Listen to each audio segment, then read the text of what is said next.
Now, archaeologists have discovered ancient rock carvings at the city of Mosul's monumental Mashki Gate.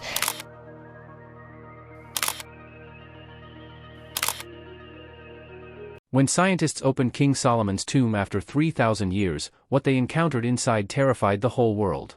When Elit Mazar realized she had discovered an ancient structure near Jerusalem, she turned to the Bible to help explain what she found. What they found wasn't just gold and treasure, it was something so shocking that it made experienced researchers actually step back in fear.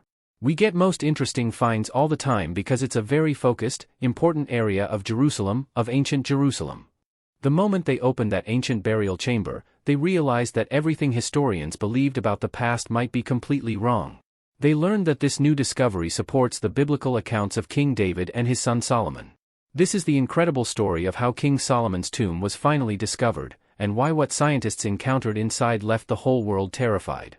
The legend that started it all, King Solomon, is a name that catches people's attention right away, especially when you hear the amazing stories about the kind of king he was. The Bible describes him as one of the greatest rulers ever, a man who ruled huge kingdoms and had wisdom that almost seemed magical. People believed he could solve any problem, no matter how difficult it was. He was so wise that kings and queens from faraway lands traveled for months just to ask him questions. One of the most well-known visitors was the Queen of Sheba. She made a long journey across deserts and mountains just to test his wisdom with difficult questions and riddles. When she finally met him, she was amazed by how intelligent he was and could hardly believe what she saw and heard. But Solomon wasn't just wise, he was also incredibly rich. He had so much gold that silver was thought of as worthless in his kingdom. His palace was made with the finest materials from all over the world, and his throne was covered in ivory and pure gold. One of his greatest achievements was building the first temple in Jerusalem. This wasn't just any building, it was so grand and beautiful that people called it one of the wonders of the ancient world. It took 7 years to build, with thousands of skilled workers from many countries helping to create something truly amazing. Even now, thousands of years later, people still talk about Solomon's great wisdom and riches. He's become like a superhero from ancient times, making people wonder if all the stories could really be true. Historians and archaeologists have been curious about him for centuries, especially about one big mystery: where was he buried? The mystery of King Solomon's tomb has baffled people for generations. Some believed it was lost forever, hidden under centuries of history. Others thought it might be somewhere in Jerusalem, waiting to be found. What no one expected was that a group of scientists would soon make a discovery that would shock the entire world. The incredible story of how scientists finally opened King Solomon's tomb begins with one remarkable woman who refused to give up on her dreams. When Elit Mazar realized she discovered an ancient structure near Jerusalem, she turned to the Bible to help explain what she found. Dr. Mazar wasn't just any ordinary archaeologist, she was like a detective who specialized in solving mysteries that were thousands of years old. While other scientists were content to study artifacts that had already been found, Dr. Mazar was determined to discover something completely new. What made Dr. Mazar special was her unique approach to archaeology. She had a favorite saying that guided all her work: "We must let the stones speak." This meant she believed that ancient artifacts and ruins held their own secrets, and if you listened carefully enough, they would tell you exactly where to look next. She spent hours studying every tiny detail of the objects she found, looking for clues that other people might have missed. Unlike many of her colleagues who kept their religious beliefs completely separate from their scientific work, Dr. Mazar saw no problem with using the Bible as a guide for her excavations. This was pretty unusual in the archaeology world, where science and religion were often treated like enemies. But Dr. Mazar believed that ancient texts could provide valuable hints about where to dig, as long as you approached them with the right scientific methods. Her reputation in the archaeology community was absolutely stellar. Even people outside the academic world recognized her incredible skills. The wall wasn't just a simple barrier, it was part of a complex system that included a massive gatehouse, a tall corner tower, and what appeared to be the foundation of a royal building. Each piece of the structure was built with the same incredible attention to detail and engineering skills. The gatehouse alone was larger than most buildings in ancient Jerusalem. As the team continued their careful excavation, they began to understand that they weren't just looking at any old wall. This was part of something truly spectacular, possibly a palace or temple complex that would have been the wonder of the ancient world. Dr. Mazar and her team were absolutely stunned by what they were uncovering. The evidence was pointing to something incredible. This massive structure had been built during the 10th century BC, exactly when King Solomon ruled over Israel. Could they have found the remains of Solomon's legendary palace? Or was this discovery leading them towards something even more amazing, the location of the great king's final resting place? Determining the exact age of their incredible discovery became the team's next major challenge, and it required using some of the most advanced scientific techniques available to modern archaeologists. Dr. Mazar knew that without accurate dating, even the most exciting find could be rejected by other experts as being from the wrong time period and not truly linked to King Solomon. The first clues came from pottery fragments scattered throughout the excavation site. These ceramic pieces weren't just random broken dishes, they were like fingerprints from the past that could tell archaeologists exactly when people lived and worked in that area. Each period had its own distinctive pottery styles, shapes, and decorating techniques that were as unique as a person's signature. The ceramics discovered near the massive wall helped scientists date the structure to the second half of the 10th century BC, precisely when King Solomon was at the height of his power as king of Israel. This wasn't just a lucky coincidence, it was scientific evidence that lined up perfectly with the historical records about Solomon's reign. Near the ancient gatehouse, the team made another exciting discovery: large earthen water storage vessels that had been buried for thousands of years. One of these containers bore a Hebrew inscription that indicated it had belonged to a high-ranking government official.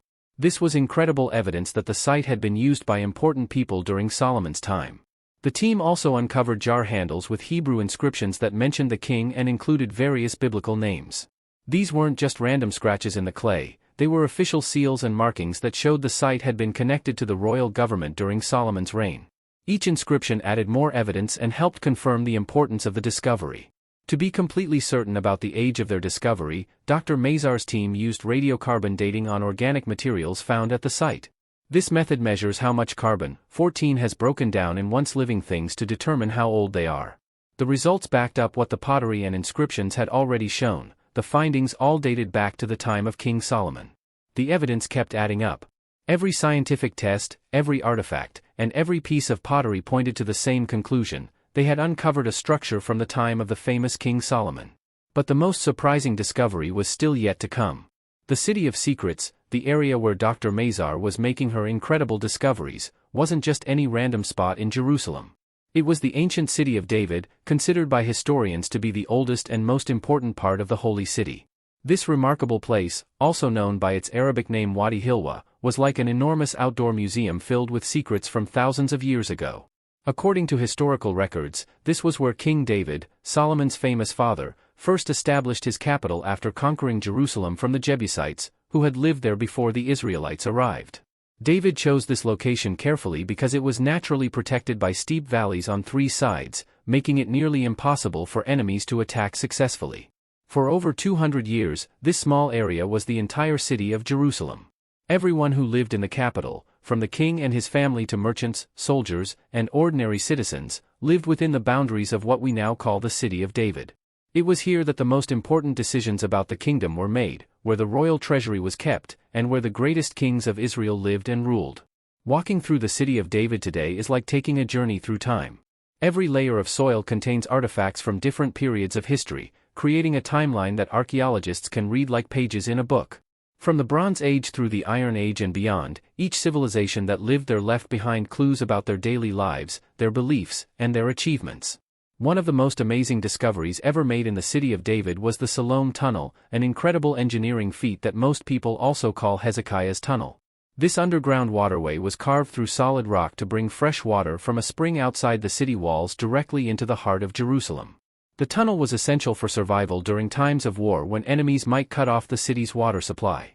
What makes the Siloam Tunnel even more remarkable is how it was built. Two teams of workers started digging from opposite ends, working toward each other through hundreds of feet of solid rock.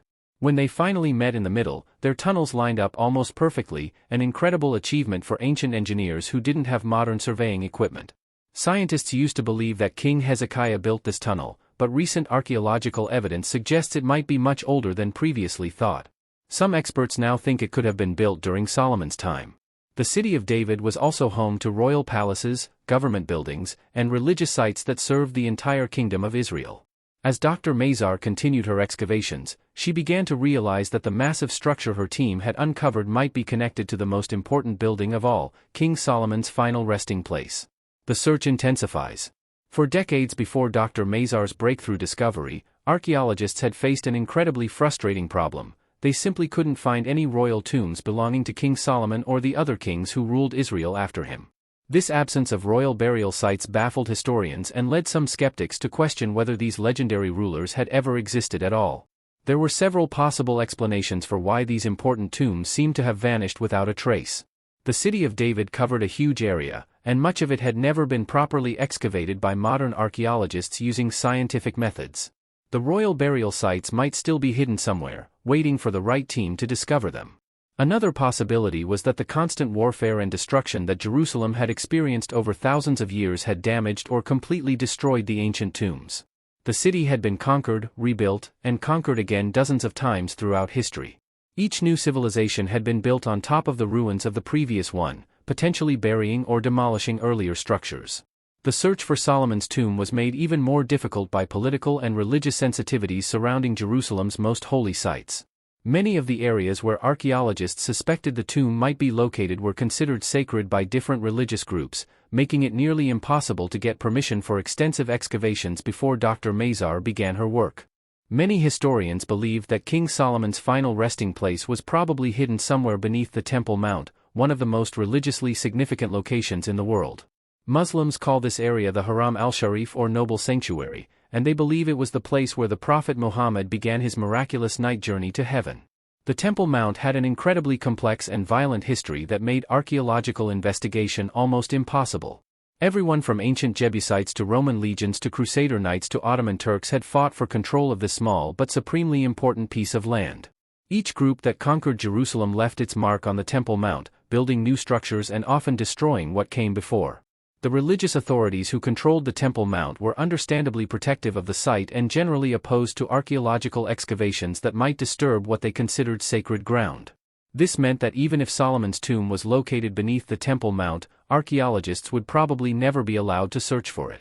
Some researchers had also investigated other possible locations for the royal tombs, including Mount Zion and various sites around Jerusalem. A few interesting discoveries had been made, but nothing that could definitively be identified as belonging to King Solomon or the other biblical kings. The mystery seemed destined to remain unsolved forever, until Dr. Mazar's team made their incredible breakthrough. The terrifying revelation came after years of careful excavation and painstaking analysis of every artifact they discovered. The moment finally arrived when Dr. Mazar's team realized they had found something far more significant than just another ancient building. Hidden beneath the massive stone structure they had been uncovering was a sealed chamber that had remained untouched for over 3,000 years. Dr. Jonathan Hayes, one of the most experienced archaeologists on the team, was chosen to be among the first people to enter what appeared to be King Solomon's actual burial chamber. As he prepared to descend into the ancient tomb, his hands were shaking with a mixture of excitement and nervousness that he had never experienced in his long career. The scene before him was like stepping back in time. The room was dark and cold, sealed off since the days of the Bible. The air felt heavy, filled with the silence of centuries, and each breath formed a faint mist in the chilly underground space. As Dr. Hayes moved his flashlight across the room, its beam lit up stone walls covered in detailed carvings and Hebrew inscriptions.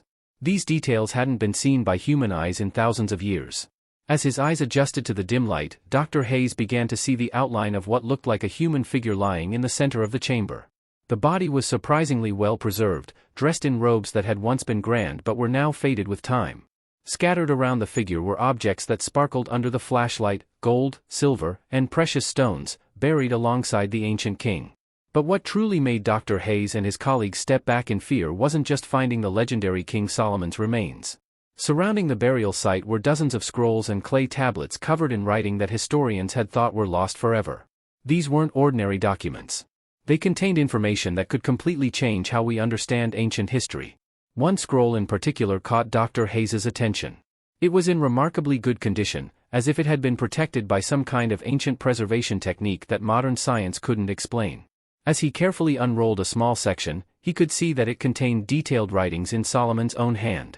His heart was pounding as he understood the incredible historical importance of what they had discovered. What the scientists encountered in that tomb would soon terrify people around the world, not because it was dangerous or scary, but because it would force everyone to completely rethink everything they thought they knew about ancient civilizations and biblical history. What terrified the world when the full extent of Dr. Mazar's discovery was finally revealed to the world wasn't the idea of finding an ancient tomb or even the perfectly preserved remains of the legendary King Solomon. What shocked everyone was the realization that the scrolls and artifacts found in the burial chamber contained information that could completely rewrite human history. The crown found in Solomon's tomb was beyond anything archaeologists had ever seen before. It was covered in perfectly cut sapphires and diamonds, with intricate gold carvings that showed scenes of the king's legendary wisdom and the extent of his vast kingdom. The scrolls discovered in the tomb revealed that King Solomon's kingdom was far more powerful and technologically advanced than anyone had ever imagined.